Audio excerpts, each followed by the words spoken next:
I thought, I will take what he did to me to the grave. It looked loving, not knowing that behind that was a sadist, a psychopath. You have no idea of what I went through. A lot of women were being abused by this man.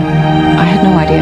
I thought I was the only one. You thought you were in the safest place in the world and you were in the most dangerous. I didn't know that that thing had happened to anybody else. These are children of 16, 17 years. He kept all of us in slavery. Total, absolute slavery. Do you know how many allegations, how many priests, how many bishops, how many reverend fathers that have been accused of these kinds of things? It is not just this man, then plenty.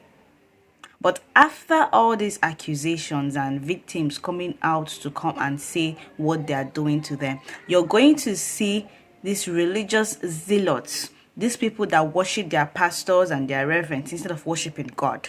You would see them coming to defend these nasty ass behaviors. Now, it will now make you wonder, what is the essence of victimhood, or victims coming out to say, look at what this person did to me, look at what this person did to me. It is always all about, don't touch the anointed. Oh, he died. Why are you not speaking up now? There is no time restrictions for a victim to come out and say, this is what's happened to me. And we give them the listening ear to hear their views and hear what they have to say, instead of turning them into the perpetrators.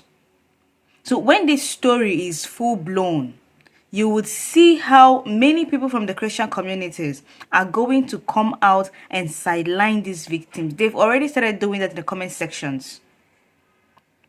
They've already coming out saying these things in the comment sections. Be careful about the end time. Why did they wait for him to die before they come out to speak up? A victim is a victim. If we don't want to believe their story, we can actually try to listen and even learn one or two things.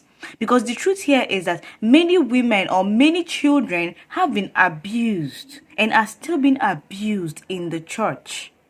Like, if you went to block rosary, if you're Catholic and you attended block rosaries, or you went to all these crusades, if victims come out and tell you what they are passing through, if children come out and tell you what their brothers and sisters have done to them, you as a parent would never allow your child to attend such programs.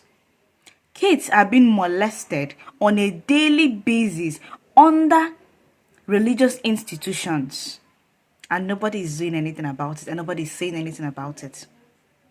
Many women, many kids, they're not just young girls, even young boys are being abused. And the case or the situation of faking miracles, they are not the first one. This one's, if you're in Nigeria, you know that it's just like an old wives' tale. Because we know that 90% of their so-called miracles are all shams. We cannot authenticate whatever it is that they say that they are doing. Everything arranging, everything fake. Well, that's it. Well, I'm going to be interested in this story. And if you think they are lying, well, keep your opinion to yourself. Because it's time we start hearing and listening to victims and giving them a listening ear, so that we can learn and make sure to avert a situation like that from happening to us. We can actually sympathize with their situation. And after sympathizing with their own situations, we can now basically try to enact laws and guide ourselves properly. But if we think that these victims are just trying to derail people from Christianity, then you're a big joke. Because under your roof, your children are being molested by their priests and by your pastors. And what are you doing? You keep calling them my father and my daddy in the Lord. Please.